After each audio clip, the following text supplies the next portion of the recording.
Welcome to another Save Your Money, Save Your Teeth, the go-to podcast where curiosity meets dentistry, straight from the experts.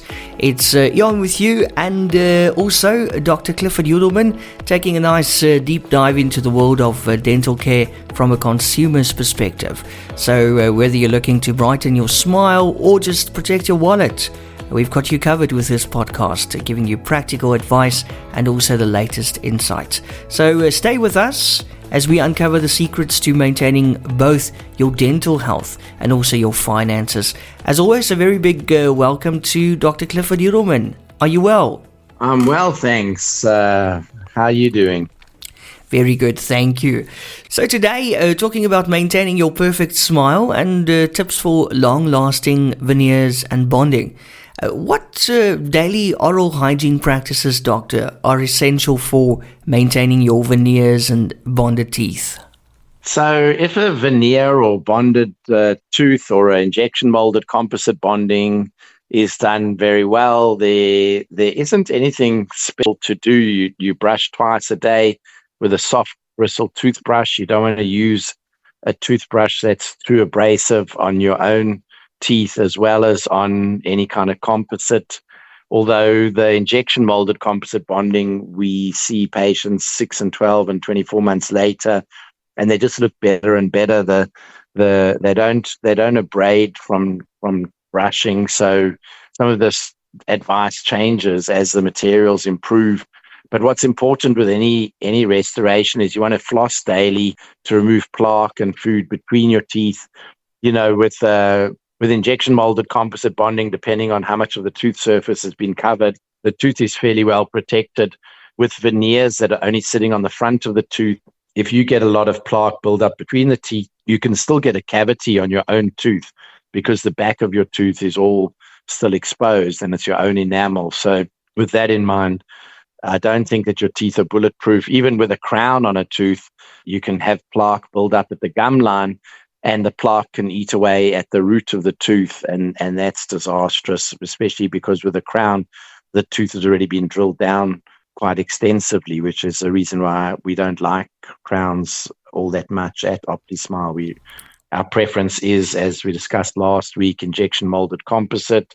You know, I always recommend a fluoride toothpaste, or there's some newer toothpaste with hydroxyapatite, to help prevent any kind of cavities.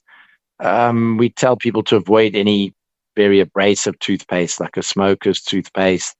And we always emphasize consistent and gentle oral care. One can use whitening trays and do the occasional hydrogen peroxide treatment, which helps the gums and can clean up any stain that might build up between the teeth. But that's on an individual basis. Any specific foods or drinks that patients should avoid to protect their veneers and bonding? Oh, that's a great question right there. So we always used to say with bonding, to avoid red wine, to obviously avoiding smoking is always a good idea from many aspects. And, trying to tell someone who drinks double espressos or coffee, limit your coffee because you're going to stain your teeth. They would rather just drink coffee and have horrible teeth. So we don't tell people to avoid coffee. I mean, a lot of dentists will warn patients of all kinds of things now that they've done their veneers, because when they do come back, if there is a stain at the gum line or something, then they can say, "Oh, have you been drinking coffee? Well, I told you not to do that." And then there's no kind of warranty. But we let patients drink pretty much everything. But one thing that we're very adamant about, and that I always warn people about, is eating very hard, crusty sourdough toast. I think it's when you toast sourdough, the crust can be, it's like biting rocks.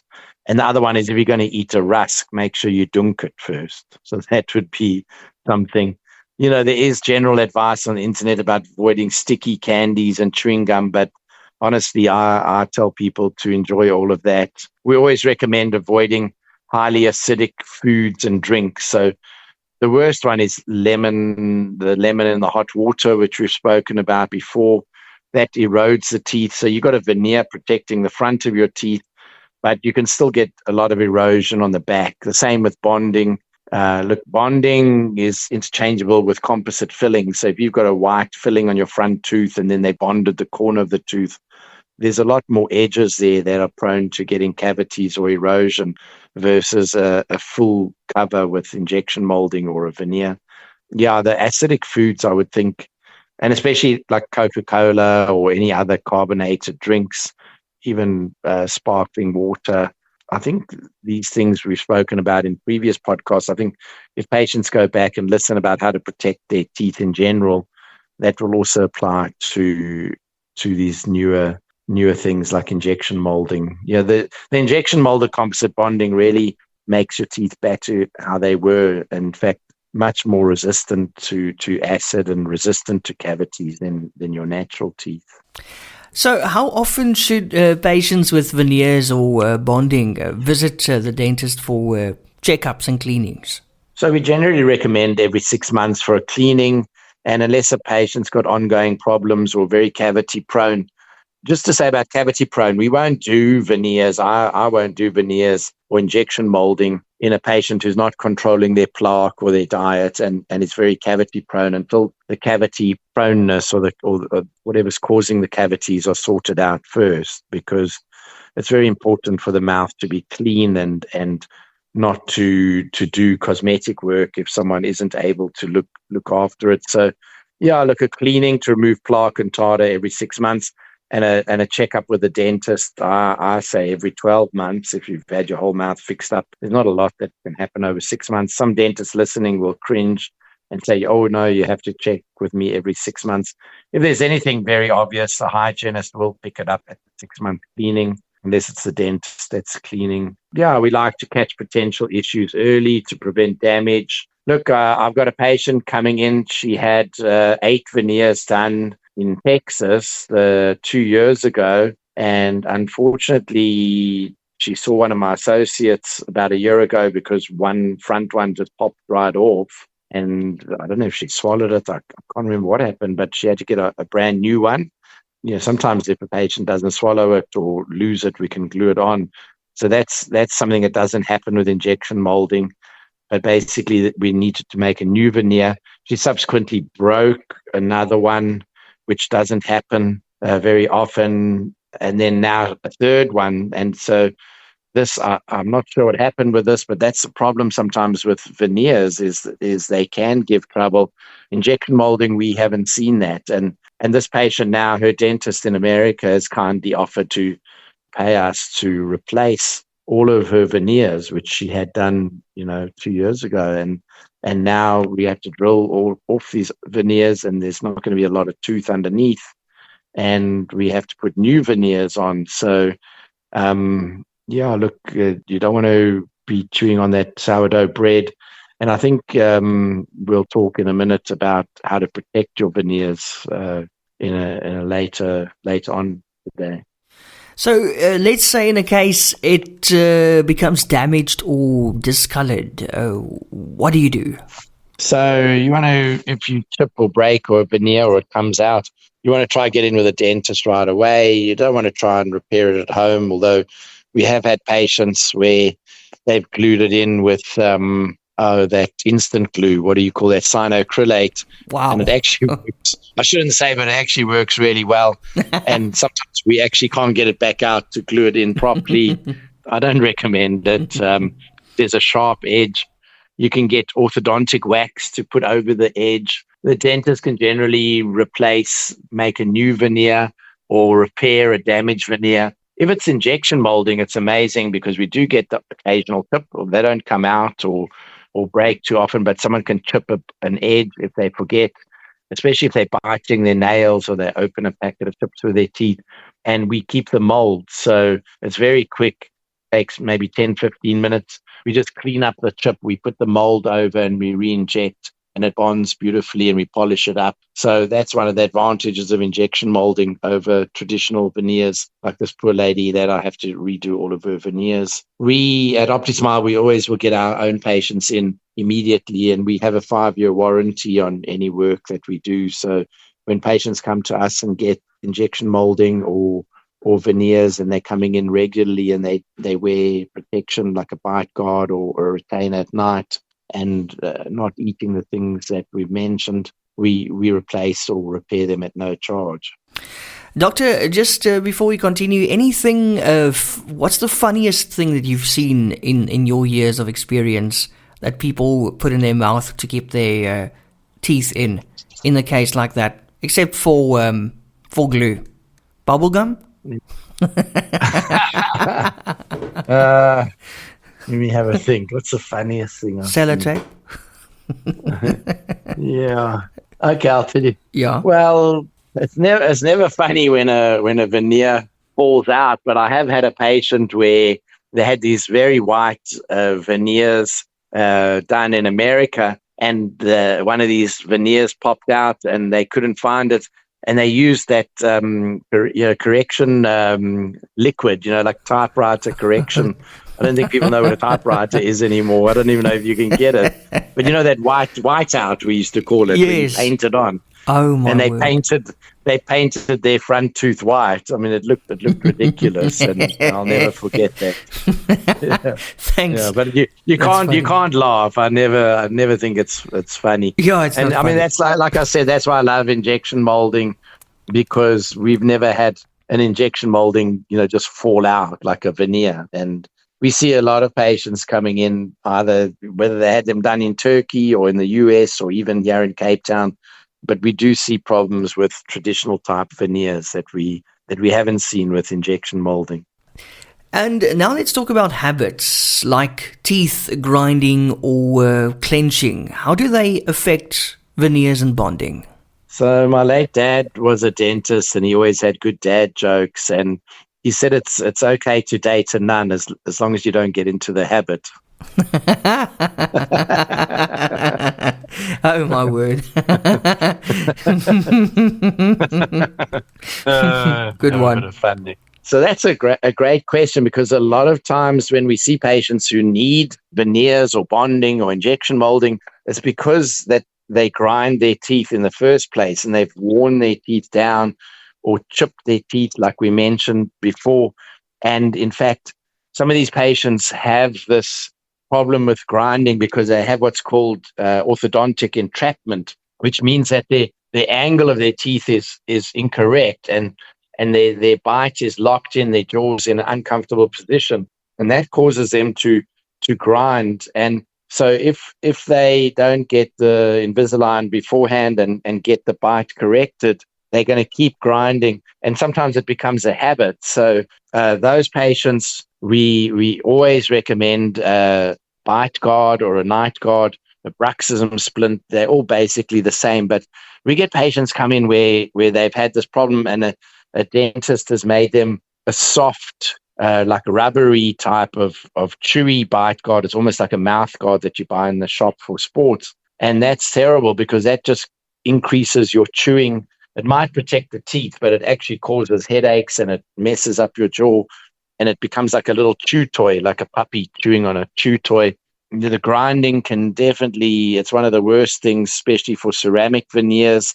We find that one of the habits that's the worst thing, especially when we do get patients chipping injection molding, it's when they've only had their upper teeth injection molded and their lower teeth are still quite sharp and flat, and then they bite their nails, because then you've got this sharp enamel on the lower against this beautiful injection molding on the top. So nail biting is the worst habit, especially for injection molding. In fact, I'm more careful now recommending injection molding on patients. That's worse than sourdough bread. But having said that, I warn people about sourdough, and I haven't really seen much of a problem with that. But the grinding will accelerate the wear. Well, actually, we don't really see wear on materials. It's more a case of like this patient from the States. She definitely grinds her teeth, and she's wearing away the back of her teeth, and she's onto the edge of those ceramic veneers, which is why she's popping them off. And so when we replace her veneers, we will definitely make her a new protective bite guard, and hope that she sleeps with it every night. Otherwise, she may continue to have problems. So, Doctor, if you had veneers or bonding, what tips do you have for us on a regular professional cleaning? So it's very important. So when we've done injection molded composite bonding, to be 100% honest, sometimes a hygienist or a dentist might not even see that anything's been done to the tooth. That's how good they can look. There's no joins. They look amazing. Sometimes it's on the front of the tooth, the back of the tooth. And if they use a air powder polisher, it can be very abrasive and it can actually damage the surface of the injection molding. You might not see it with the naked eye, but with a microscope, we've seen that this can cause some roughness, which we can then polish back out again. If the hygienist or dentist uses an ultrasonic scaler at the wrong angle on a regular ceramic veneer that's been glued on the front of the tooth, they can inadvertently, the vibrations can pop the veneer off. If the dentist themselves had popped your veneer off by mistake, the good thing is they can go and clean it all up and rebond it there and then if they didn't break it. But in general, it's a very good idea to get your teeth cleaned every 6 months and to make sure that it's done, professionally, that you go back to the place that did the veneers or the bonding in the first place. If you went to a high-end cosmetic dentist and had specialized treatment done, that you continue going to that type of practice to see the hygienists that are used to looking after this type of treatment, and not just to a regular general dentist that doesn't know what's even in your mouth. And Doctor, what role does diet play in the longevity of dental restorations? Well, I think avoiding very acidic foods, the lemon, the vinegar, people have apple cider vinegar, avoiding too many cocktails that are very acidic, like gin and tonics, drinking lots of water. Having a balanced diet is good generally. It's part of comprehensive dental care. Your gums are always better when you're well nourished, and avoiding the very hard things that we mentioned, like make sure you dunk your rusks. Okay.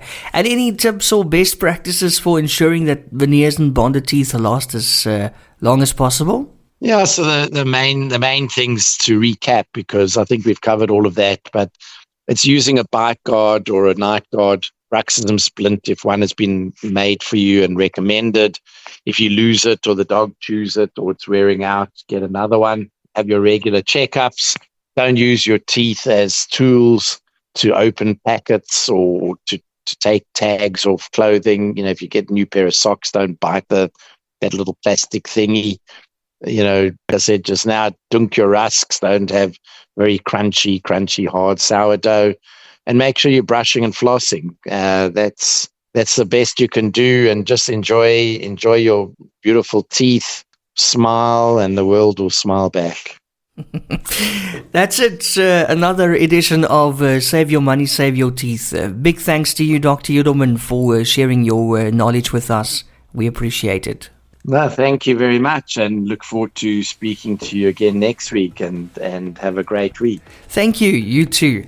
And also, just remember, while we strive to provide valuable insights, always consult with your own dental professional for advice tailored to your personal health.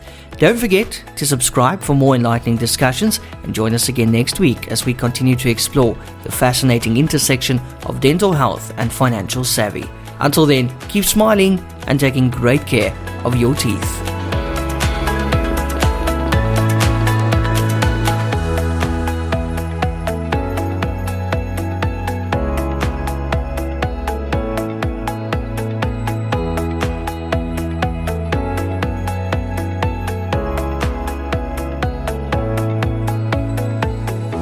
Discover the world of dental excellence with OPTISMILE. Join us for a weekly podcast featuring Dr. Clifford Yudelman, a seasoned expert with 40 years of dental experience across 4 continents.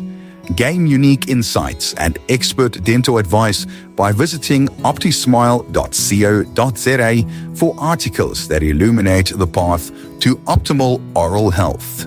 If you're seeking unparalleled dental care in Cape Town, get in touch with OPTISMILE or book directly online on optismile.co.za. OPTISMILE, where global expertise meets local care.